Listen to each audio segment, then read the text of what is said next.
fois chez les mains de tous les cholim, de tous les cholim aux quatre coins du globe, qu'Akadosh Baruch Hu les prennent en pitié et qu'ils mettent fin définitivement Be'ezrat Hashem à ce fléau du coronavirus. Amen Ken Yeh Ratzon Be'ezrat Hashem. Alors aujourd'hui, nous sommes le 28 Iyar en hébreu. On souhaite prononcer tout d'abord quelques mots à l'occasion de ce grand jour que constitue le Yom Yerushalayim, le jour de Yerushalayim. On est exactement aujourd'hui en l'an 5780. Dans le calendrier civil, on est en 2020. Et cela fait maintenant, donc, depuis 1967, précisément 53 ans que la ville de Yerushalayim a été reprise par les Yehudim, par les Juifs, et que Akadosh Baruch Hu a donné cette possibilité, nous a donné cette possibilité de pouvoir revenir sur la terre de Yerushalayim et de pouvoir effectivement disposer de Ira Kodesh, de la ville sainte de Yerushalayim, comme on l'appelle dans le Tanakh. Alors, vous savez, le principe que nous respectons est le suivant.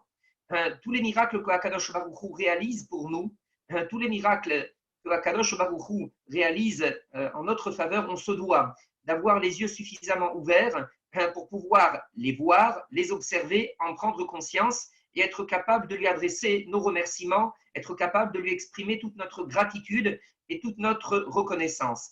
On avait déjà eu l'occasion de le dire il y a de cela quelques semaines pour le Yom Haratzmaut. On avait eu l'occasion d'insister sur le fait que sous Mukhan le Yom HaMilchama ve'Lashem HaTeshua, le cheval peut être prêt pour la guerre, mais c'est à Kadosh Baruch Hu qu'appartient la victoire. Comme le dit David Amelech dans les Tehilim également, Gibor lo inatzel berov koach. Le héros n'obtient pas la réussite, il n'obtient pas la victoire grâce au déploiement de sa force et de sa supériorité, il l'obtient grâce à la bénédiction d'Akadosh Baruch Hu. Évidemment, ce qui s'est produit, comme tous les événements qui se produisent sur la terre, ne peuvent se produire que par le biais de la bénédiction d'Akadosh Baruch Hu et par le biais de la Hashgacha, de l'exercice de la providence divine et de l'implication d'Akadosh Baruch Hu. Donc, il nous appartient effectivement en ce jour de Yom de Yerushalayim d'être conscient de cela, d'ouvrir les yeux et d'avoir effectivement les yeux tournés vers le ciel pour adresser à Kadosh Baruch Hu toute notre reconnaissance. Un petit mot pour expliquer le fait ou expliquer ce que Yerushalayim représente dans notre cœur. Alors évidemment, tout un chacun pourra reconnaître qu'il porte Jérusalem dans son cœur. Mais qu'est-ce que cela veut dire, porter Jérusalem dans son cœur? Qu'est-ce que cela veut dire que d'avoir Yerushalayim au cœur? Chacun pourrait donner, on va dire, une définition différente en disant que quand il se retrouve à Yerushalayim, il ressent quelque chose de particulier. Chacun pourrait dire que Yerushalayim, c'est la ville de David Amelech, qui est l'un des plus grands rois d'Israël, si ce n'est le plus grand. Chacun pourrait effectivement apporter une raison différente pour expliquer la raison pour laquelle il ressent de l'attachement avec la ville de Yerushalayim. En réalité, on va dire, la raison essentielle, sinon exclusive, de notre attachement à Yerushalayim, elle tient à ce qui est écrit ici dans le Shulchan Aruch de Rabbi Yosef Karo. Rabbi Yosef Karo, dans le chapitre 94 du Shulchan Aruch, nous enseigne. Bekumo leit palel. Lorsque l'on doit se lever pour faire la Hamida, im haya omed, bechutz laaretz. Si on se tient en dehors de la terre d'Israël, yahazir panav keneged eretz Israël. Alors on tournera son visage dans la direction de la terre d'Israël. Alors comme l'expliquent les commentateurs, cela dépend de l'endroit dans lequel on se trouve. Par exemple, lorsque l'on se trouve en France, on doit se tourner vers la direction sud-est pour pouvoir effectivement être dans la direction de la terre d'Israël. Et puis, si on se trouve par exemple à l'époque où les Juifs se trouvaient en Babylonie, ils devaient se tourner vers l'ouest de façon à pouvoir être dans la direction de la terre d'Israël. Donc tout dépend de l'endroit dans lequel on se trouve. Si on se trouve en Afrique du Sud, alors évidemment, il faut prendre la direction nord, etc., suivant le lieu dans lequel on est placé, le lieu dans lequel on se trouve. Mais Rabbi Yosef Karo ne s'est pas contenté de dire on se tournera vers la terre d'Israël. Il continue et il dit Chaven Gam Yerushalayim. Quand on se tournera vers la terre d'Israël, on aura également mentalement l'idée de se tourner vers Jérusalem. Et il continue et il dit Dela Mikdash. Et on aura également l'idée mentalement de se tourner vers le Bet Amikdash ou le Bet Kodshe HaKodashim et également mentalement vers le lieu dans lequel se trouve le Kodesh HaKodashim, le Saint des Saints, le lieu qui abritait le Aaron HaKodesh et les Kérouvim, l'arche sainte avec les chérubins au-dessus. Rabbi Yosef Karo continue et dit Hayaromed be'eretz Israël. Si l'on se trouve sur la terre d'Israël, Yahazir Panav Keneged Yerushalayim. Alors on se tournera en direction de Yerushalayim. Ce qui signifie que si on se trouve par exemple à Tel Aviv ou à Ashdod, alors on doit effectivement se tourner vers l'est. Si on se trouve à Eilat, on doit se tourner vers la direction nord, plus ou moins. Si on se trouve à Kiryat Shmona, c'est vers la direction sud. Si on se trouve à l'est de Yerushalayim, alors on doit se tourner vers l'ouest, de façon effectivement à se retrouver dans la direction de Yerushalayim. Rabbi Yosef Karo dit Yaromed be'eret Israël. L'individu qui se trouve donc sur la terre d'Israël, Yahazir Panav Keneged Yerushalayim. Il devra se tourner vers Yerushalayim. Et il continue, et il dit Vichaven, et mentalement, il aura également l'intention de s'orienter vers le Bet Amikdash et vers le Kodesh HaKodashim. Rabbi Yosef Karo continue et dit Ayaromed Yerushalayim. Si maintenant il se trouve à Yerushalayim, alors Yahazir Panav la Mikdash. Il devra se tourner vers le Bet Amikdash. On sait qu'il existe différents quartiers dans Yerushalayim. Alors en fonction du quartier, on doit effectivement se tourner vers le Bet Amikdash. Vers le Bet Amikdash. Rabbi Yosef Karo rajoute Vichaven Gamken et Bet Kodesh HaKodashim. Et mentalement, on se représentera effectivement le fait que l'on est en direction également du Kodesh HaKodashim, du Saint des Saints. Ayaromed Achore Akaporet, Mahazir Panav la Kaporet. Rabbi Yosef Karo continue et dit si on se trouve derrière la Kaporet c'est le couvercle. Théoriquement, c'est ce que Rabbi Yosef Karo rapporte. Effectivement, c'est quelque chose de théorique, mais qui nous permet de nous représenter, on va dire, la kavana que l'on doit avoir quand on doit s'orienter pour la Hamida. Si on se tient derrière la kaporet, le couvercle qui est celui du Aaron HaKodesh, Mahazir Panav la kaporet, on se tournera en direction de la kaporet du couvercle du Aaron HaKodesh. Voilà ce que dit Rabbi Yosef Karo.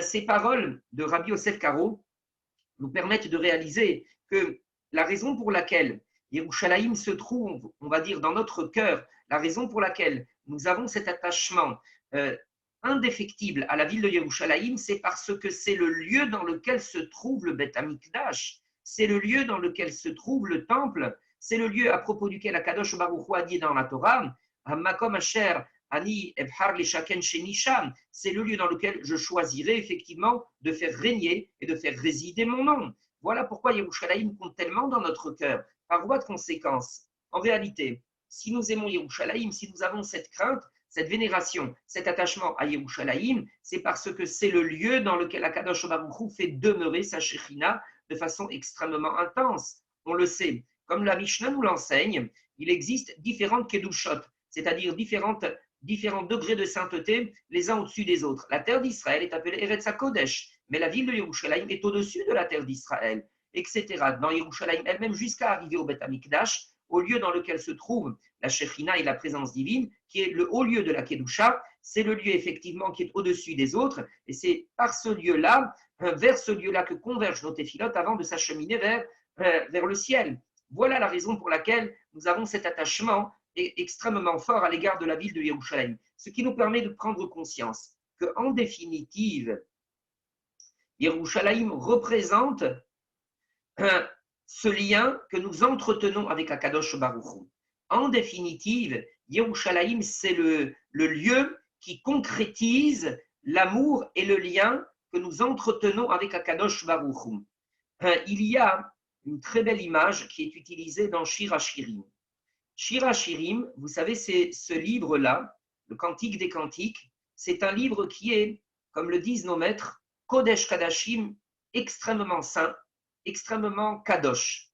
Les commentateurs posent cette question-là, bien entendu au nom du Rav Meir Eliyahu, qui dit comment est-ce que l'on peut qualifier le livre de Shir HaShirim, le Cantique des Cantiques de Kodesh Kadashim, de livre sacro-saint.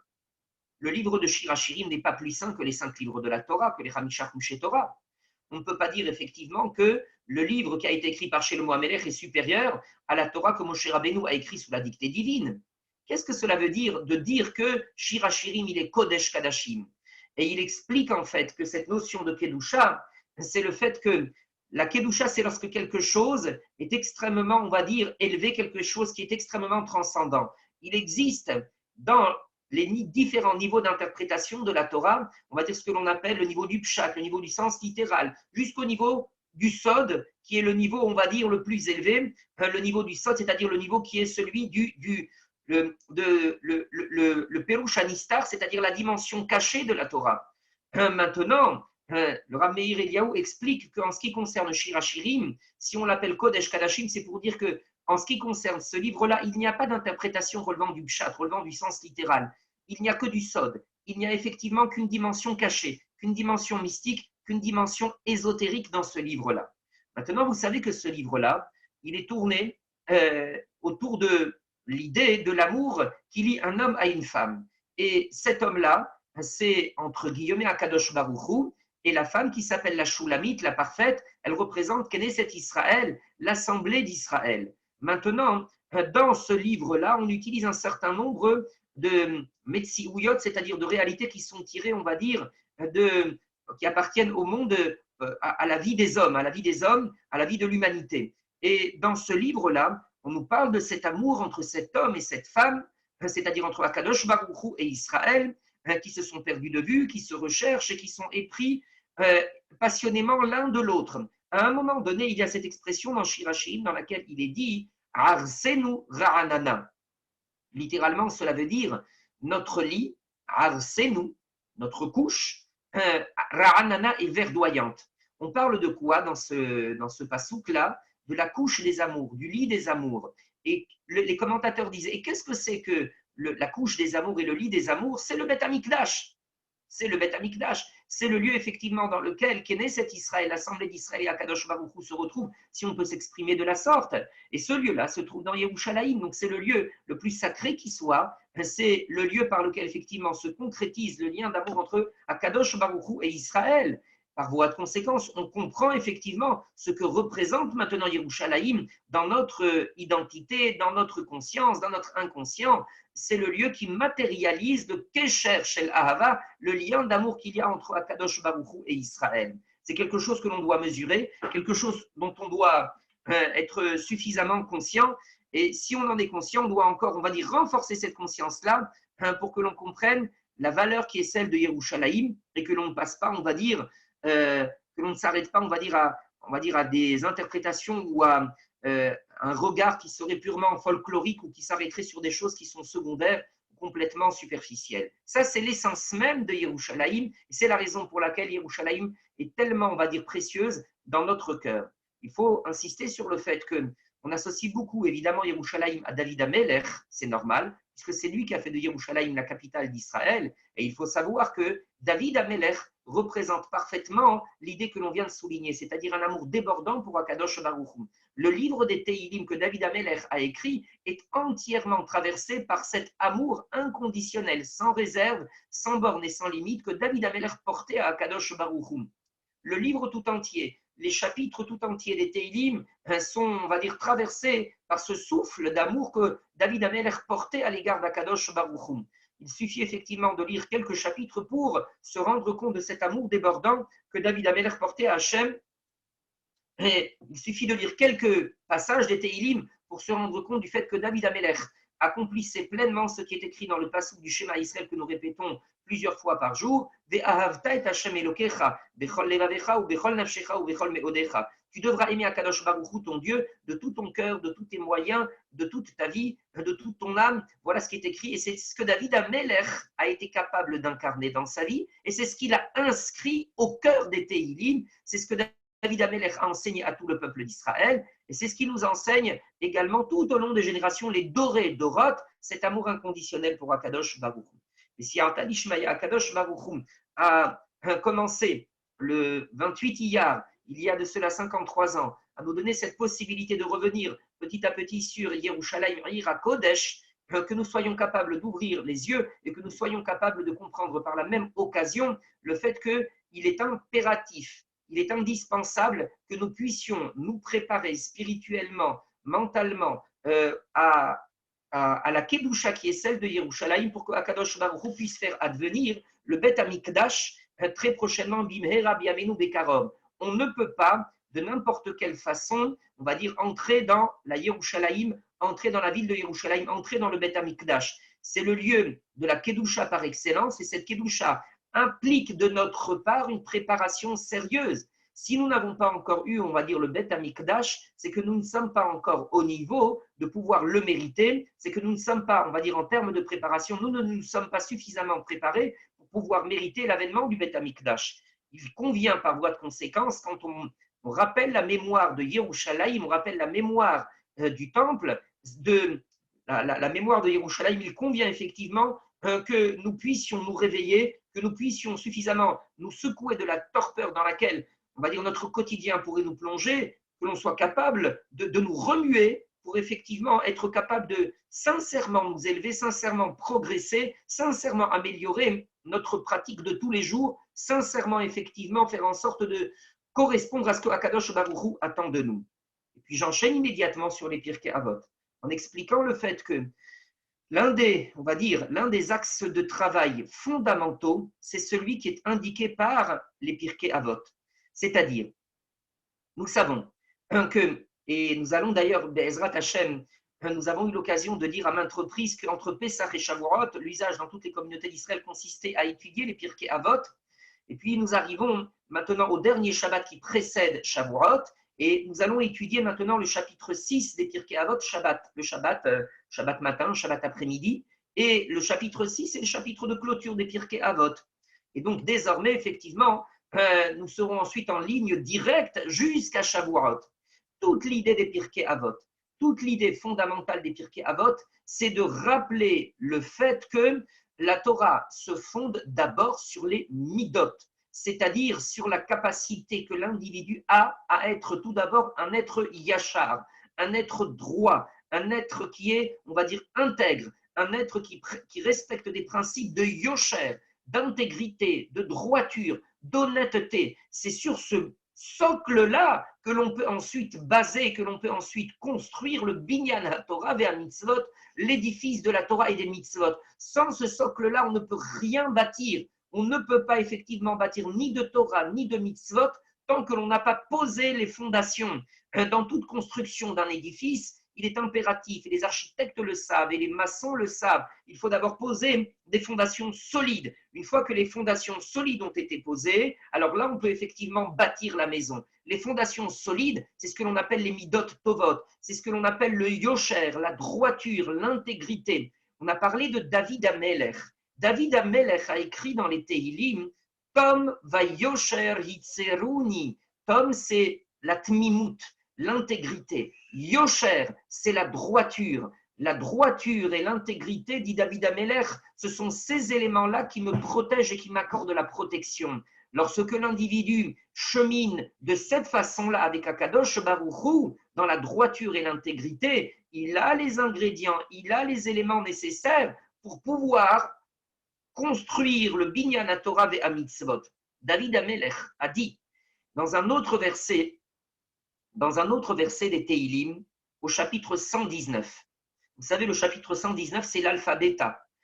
Alphabéta, c'est-à-dire le chapitre qui est construit sur la succession des lettres de l'alphabet. Il y a tout d'abord, il y a 22 paragraphes dans ce chapitre de l'alphabéta, le numéro 119. Un premier paragraphe où tous les versets commencent par la lettre Aleph, 8 versets. Un deuxième paragraphe constitué de 8 versets, également dans lequel tous les versets commencent par la lettre Bet, et ainsi de suite pour toutes les lettres de l'alphabet, Aleph, Bet, Gimel, Dalet, etc., jusqu'à la fin du chapitre 119. Dans le tout, et ce chapitre-là est un des chapitres, on va dire, les plus connus, les plus célèbres, les plus représentatifs et les plus emblématiques du livre des Tehilim. Dans le paragraphe numéro 1 de l'alphabet, dans le paragraphe qui commence donc par la lettre Aleph, au verset numéro 1, David Amelech a écrit Ashre temime darech haolechim betorat Adonai. David Amelech a écrit heureux les personnes temime darech, littéralement qui cheminent, temim est de façon intègre. Tamim, c'est l'intégrité. C'est-à-dire, l'intégrité, c'est, comme on l'a dit, la droiture, l'honnêteté, le fait de ne pas avoir une parole dans le cœur et une autre parole dans la bouche, le fait de ne pas agir de façon tortueuse, de façon sinueuse, en pratiquant toutes sortes de déviations. Ça, c'est la tmimout, ça, c'est l'intégrité. David Ameler dit, heureux les personnes, heureuses sont les personnes qui cheminent de façon intègre. Et ensuite, David Ameler a dit, Haolechim betorat Hashem, qui cheminent dans la voie de la Torah. Haolechim betorat Hashem, dans la Torah d'Hashem. Question très simple. Pourquoi David Ameler n'a pas écrit tout simplement Ashrei Haolechim betorat Hashem? Heureuses sont les personnes qui cheminent dans la Torah d'Hashem. C'est tout. Si tu dis ça, tu as tout dit. Or, ce n'est pas ce que David Ameler a dit. Reprenons le passouk. Ashrei temime darer haolechim betorat Adonai. Heureuses sont les personnes qui cheminent de façon intègre et droite et qui cheminent dans la Torah d'Hachem. En s'étant exprimé de la sorte, David Ameler nous a enseigné une idée absolument fondamentale. C'est qu'on ne chemine pas n'importe comment dans la Torah. On ne peut pas effectivement revendiquer une quelconque religiosité, un quelconque niveau de respect des mitzvot, un quelconque niveau d'attachement à la Torah, d'attachement à Kadosh Baruch Hu, revendiquer, comme on dirait aujourd'hui, d'être un Ben Torah, si d'abord tu n'es pas capable d'être un Ben Adam. Un Ben Adam, comment est-ce qu'on le mesure? Dans sa capacité à cheminer de façon témim, tamim, c'est-à-dire de façon intègre, avec yosher, avec droiture, avec intégrité. Si tu es capable de cheminer de la sorte, alors effectivement, tu peux ensuite chercher à être un Ben Torah. Mais ça commence d'abord par le fait d'être un Ben Adam, quelqu'un qui est respectueux des principes de droiture, quelqu'un qui est respectueux des principes des midot, c'est-à-dire avoir effectivement cette capacité à être respectueux du principe de Derer Eretz. Quand on est effectivement en mesure de pouvoir être respectueux d'autrui, être, on va dire, respectueux des principes de bienséance, de savoir-vivre, d'aide à autrui, quand on est respectueux de cela, quand on sait se conduire de la sorte, alors effectivement, on peut ensuite revendiquer, et encore, revendiquer être un Ben Torah. Ce sont des expressions que l'on entend aujourd'hui, être un Ben Torah, mais il faut que l'on se rappelle que cette expression de Ben Torah, c'est une expression qui est extraordinairement élevée, extraordinairement exigeante, extraordinairement sublime. Ben Torah, c'est-à-dire correspondre aux idéaux de la Torah, c'est tellement élevé, c'est tellement extraordinaire. Il faut véritablement, on va dire, pour pouvoir s'exprimer de la sorte, mais qui pourrait effectivement dire je suis un Ben Torah, je suis quelqu'un effectivement qui correspond à la volonté qui est celle d'Akadosh Baruch Hu qui a été inscrite dans la Torah. C'est tellement élevé, il y a tellement d'exigences. Donc on voit effectivement que l'enseignement majeur qui est celui des Pirkei Avot, pendant ces semaines qui nous séparent de Shavuot, est là avant tout pour nous rappeler le fait qu'on se doit de façon impérative de travailler sur nos midot, sur nos traits de caractère, faire en sorte effectivement de devenir, on va dire, quelqu'un de suffisamment fin, de suffisamment raffiné. C'est là le socle qui est impératif, le socle qui est suffisamment, enfin qui est indispensable pour qu'on puisse bâtir dessus la construction, bâtir dessus le binyan, l'édifice de la Torah et des mitzvot. On rappellera à cet effet le fait que les Chachamim ont insisté énormément sur cette nécessité impérative d'être animé de ce sens du Derech Eretz. Les Chachamim ont dit dans un certain nombre de Ma'amarim, Kol Talmid Chacham she'en bo Derech Eretz neve la tova hemenu. Tout Talmid Chacham qui n'a pas effectivement ce sens du Derech Eretz, qui ne sait pas effectivement être respectueux d'autrui, se conduire convenablement dans la société des hommes, Nevela Tova Hemenu, une Nevela, une charogne a plus de valeur que lui. Voilà ce que disent nos Chachamim à propos effectivement des individus qui ne savent pas se conduire, on va dire en société, des individus qui ne savent pas se conduire suivant ce qu'Akadosh Baruch Hu attend en termes de Derer Eretz. On répétera ce qui est écrit au tout début de la Torah. Akadosh Baruch Hu, quand il a créé l'homme, il a dit Naase Adam Betsalmenu Kidmutenu. Naase Adam Betsalmenu Kidmutenu. Cela veut dire qu'Akadosh Baruch Hu a lancé ce défi à l'homme. Il lui a dit il faut que l'on fasse Adam. Il faut que l'on fasse un Adam, un être humain digne de ce nom. Et il a rajouté Betsalmenu à notre image, Kidmutenu à notre ressemblance. Akadosh Baruch Hu a utilisé deux expressions. Il a dit Adam, un homme, et il a rajouté Betsalmenu à notre image. Narase Adam, faisons un homme, c'est-à-dire tout d'abord un homme capable d'être respectueux des principes du Derer Eretz, capable d'être respectueux de ces principes de chesed, d'agissement, de bonté à l'égard d'autrui. La définition première du Adam, l'essence même du Adam, Akadosh Baruch Hu a instillé dans la nature de l'homme, dans la maout du Adam, cette capacité à agir avec chesed. La première, effectivement, qualité que l'homme doit déployer, c'est cette capacité à pratiquer le chesed à l'égard d'autrui. Ne pas être insensible à la détresse d'autrui, ne pas être insensible à la douleur d'autrui. C'est ça, on va dire, la première forme du chesed. Et le chesed, c'est la première forme, on va dire, la première qualité qui va définir le Adam. Narase Adam, faisons un homme, dit Akadosh Baruch Hu, construisons-le. Et il s'adresse à l'homme. Il faut que tu sois capable, et ensemble, je vais t'aider à bâtir ce Adam.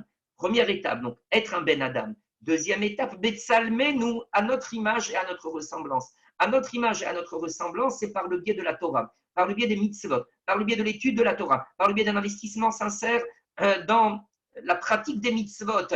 Et il faut effectivement comprendre que on ne doit plus quelque part, on va dire, se donner bonne conscience en faisant en sorte, en se laissant chatouiller, on va dire, par les beaux discours que l'on peut entendre, les idées belles et généreuses que l'on peut entendre, que l'on soit capable, on va dire, de transformer ces beaux discours en des changements concrets dans notre vie, dans notre quotidien, que l'on soit capable, à force d'entendre effectivement, à force d'entendre parler de l'importance du Shabbat, de l'importance de telle mitzvah, de l'importance de la Taharat HaMishpara, du fait de se rendre au mikvé, du fait de pratiquer, on va dire, d'inscrire dans notre agenda des moments que l'on consacrera à l'étude de la Torah. À force d'entendre cela, il faut effectivement que l'on puisse, au final, on va dire,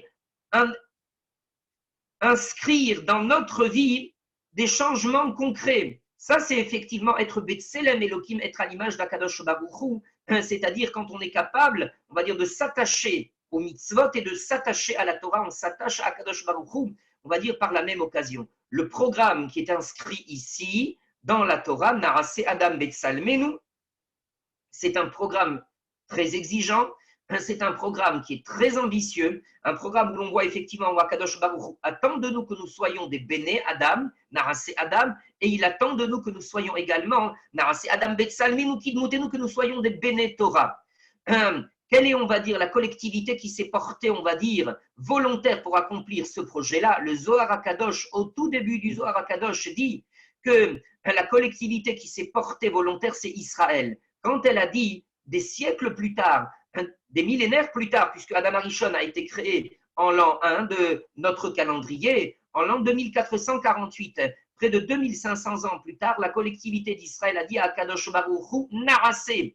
Le Narasé prononcé par Akadosh Baruch Hu, on l'a retrouvé 2500 ans plus tard dans la bouche des Béné Israël. Le Narasé que les Béné Israël ont prononcé quand ils ont dit oui, nous voulons accomplir cette Torah-là, il fait écho au Narasé que Akadosh Baruch Hu a prononcé des années plus tôt, 2500 ans plus tôt, et pour lequel effectivement Akadosh Baruch Hu, donc de la sorte, a tracé un tachlit, une finalité pour l'humanité tout entière, un projet pour la création. Il a défini un projet dans la création, fabriquer une collectivité d'hommes qui serait des Bene Adam Betsalmo ou Kidmuto. On le voit ici, combien effectivement il y a d'exigences que Akadosh Baruch Hu fait peser sur nous, combien il y a, on va dire, d'ambition que Akadosh Baruch Hu a développé pour nous. Il faut que l'on soit à la hauteur de cela et que l'on comprenne effectivement tout ce que Akadosh Baruch Hu attend de nous.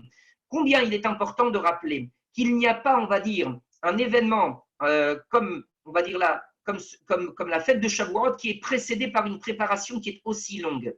Nos maîtres nous disent, avant Pessah, nous avons 30 jours de préparation. Nous savons également que avant Yom Kippour, nous avons 40 jours de préparation. Et avant Shavuot, qui consacre l'alliance de la Torah, qui consacre l'alliance entre Akadosh Baruch Hu et Israël, nous avons près de 50 jours de préparation. Plus la préparation est importante, et plus cela signifie que l'événement que l'on s'apprête à vivre est un événement qui est fondamentalement, on va dire, et de façon phénoménale, on va dire, important. Ça, c'est effectivement, ça c'est Shavuot. Mais encore une fois, Kadosh Baruch Hu attend de notre part toutes ces semaines durant lesquelles nous avons pu étudier les Pirkei Avot, tout au long des Shabbatot qui se sont succédés les uns aux autres. Akadosh Baruch Hu attend de notre part que nous soyons capables tout d'abord de développer des midot tovot, de développer effectivement de bons traits de caractère, que l'on soit capable de mettre de côté tout comportement tortueux, tout comportement sinueux, que l'on soit capable de développer des traits de caractère de droiture, des traits de caractère d'honnêteté. Akadosh Baruch Hu attend instamment que l'on soit capable de développer cela. On ne peut pas revendiquer un attachement à la Torah si on n'a pas construit ce socle-là. Une Torah qui ne se base pas sur cela, c'est une Torah qui en définitive est mezouillée, faite, une Torah qui est falsifiée, une Torah qui ne correspond pas à la Torah d'Hachem. Torah d'Hachem temima, dit David Amelech. La Torah d'Akadosh Baruch Hu, elle est temima, elle est parfaite.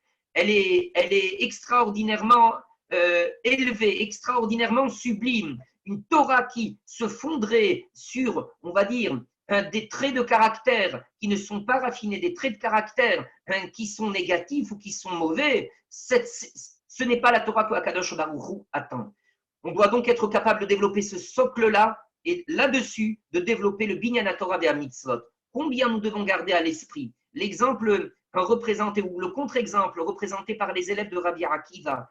Les élèves de Rabbi Akiva, la Gemara nous dit qu'il s'agissait de Talmidei Chachamim hors normes, des gens qui avaient accumulé, on va dire, des connaissances en Torah très élevées, des connaissances en Torah très poussées et très vastes. Et pour autant, la Gemara nous dit que Akadosh Baruch Hu les a tous fait disparaître dans cette période-là entre Pesach et Shavuot. Al Shelona Agu Kavod Zebazé. La Gemara nous dit parce qu'ils n'avaient pas le kavod nécessaire les uns à l'égard des autres. On ne sait pas exactement que signifiait ce mot-là, parce qu'ils n'avaient pas le kavod nécessaire les uns à l'égard des autres.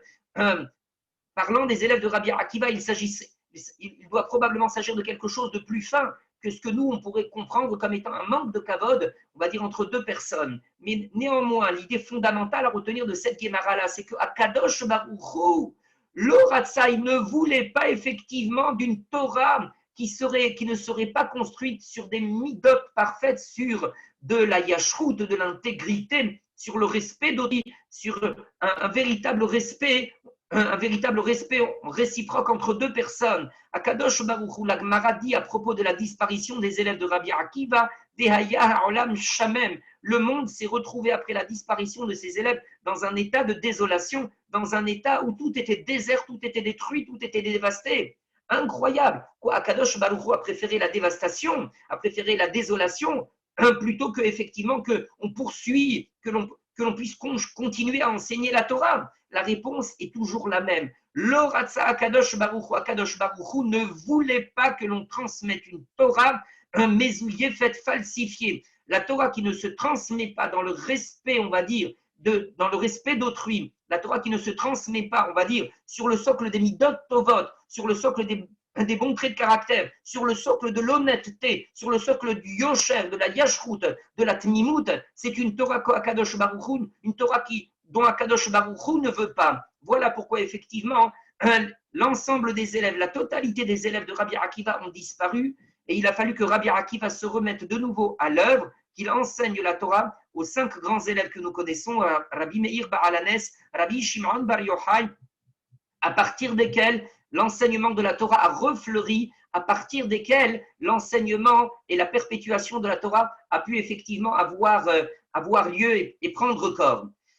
La Haggadah que la Gemara rapporte à propos de la disparition des élèves de Rabbi Akiva reste toujours absolument édifiante, elle reste toujours absolument renversante. Comment on se rend compte de là combien Akadosh Baruch Hu a refusé, mordicus, a repoussé des 2 mains une Torah qui ne serait pas ténima, une Torah qui ne serait pas parfaite, et la perfection de cette Torah se mesure sur le socle, sur les fondations. Est-ce que les fondations sont des fondations qui sont saines? Est-ce que les fondations correspondent à la yashrut, à l'intégrité? L'ensemble du corpus de la Torah, l'ensemble des mitzvot de la Torah commence par quoi? Tout d'abord par le Sefer Bereshit. le livre dans lequel on découvre les Avot HaOlam, le livre dans lequel on découvre Avraham Avinu, Yitzhak Avinu, Yaakov Avinu, qui enseigne à tout le peuple d'Israël, les Doré Dorot, on va dire, ce que l'on appelle les principes du Derech Eretz, les principes des Midot Tovot, des caractères que l'on doit être capable de développer. On trouve chez Avraham Avinu le Hesed, la préoccupation d'autrui, le fait que l'on ne doit pas se conduire avec indifférence, en laissant autrui effectivement dans sa détresse et dans sa douleur et dans sa difficulté. On retrouve chez tous les Avot HaOlam le souci effectivement d'autrui. On retrouve chez tous les Avot HaOlam le Yosher, la droiture. On voit chez Yaakov Avinu cette volonté d'agir de façon droite, cette volonté de ne jamais abuser de la confiance d'autrui, cette volonté de ne jamais effectivement être tortueux. Ça, c'est Yaakov Avinu. Titen emet le Yaakov, comme le dit le Passouk, tu donneras la vérité à Yaakov. Yaakov Avinu incarne le Emet. Ça, c'est l'ensemble des qualités que nous apprenons des Avot HaOlam, qui sont les fondateurs du peuple d'Israël. Ce sont eux également les fondations du peuple d'Israël, et ce sont eux qui nous enseignent. C'est leur histoire que la Torah nous raconte avant de nous donner la liste des mitzvot, le corpus de la Torah, les goûts à Torah et à mitzvot, parce que c'est le préalable absolument impératif et catégorique. D'abord ça, et puis ensuite, effectivement, on peut enfin se permettre de parler des mitzvot, on peut enfin se permettre de parler d'ennoblissement et de raffinement de l'individu au travers de l'attachement aux mitzvot, au travers de l'attachement à la Torah. Ça, c'est effectivement tout l'enseignement qui est véhiculé durant toutes les semaines qui précèdent Shavuot. On ne rappellera jamais suffisamment à quel point le fait de développer des midot tovot, du yosher, de la yashrut, combien cela est indispensable. Ce n'est pas du luxe, ce n'est pas quelque chose de facultatif, c'est indispensable. La Torah Hashem Tenima, la Torah parfaite que Akadosh Baruch Hu nous a donnée, elle ne peut se construire que sur ce socle-là et sur aucun autre socle. Merci beaucoup à chacun et à chacune de votre attention. Et on remercie toute l'équipe de Yeshiva Online pour le temps qui nous a été consacré ce matin et grâce auquel on a pu prononcer quelques paroles de Torah. On souhaite terminer avec une petite ashka. Merachem, Wirachem al Nefesh, Urachon Shama, Shel Manoach, Yehuda, Ben Oreida Mimoun, Shel Haisha Menucha Ada, Bat Esther Zerbib, Shel Manoach Moshe Ben Simcha Alun, Ruach Adonai Tenichem Began Eden, Beitzror, Bisror, Achaimet Nishmatam, Beilave Alem HaShalom, Yal Mishkavam Yavo Shalom. Amen. Un très grand Shabbat à vous tous. Et encore une fois, un très grand merci à tous les auditeurs et également un très grand merci à toute l'équipe de Yeshiva Online. Hazak ou Baruch Beruchim Tiyu, Shabbat Shalom ou Mevorach. Merci, monsieur. Merci, Rav Shabbat Shalom. Shabbat Shalom.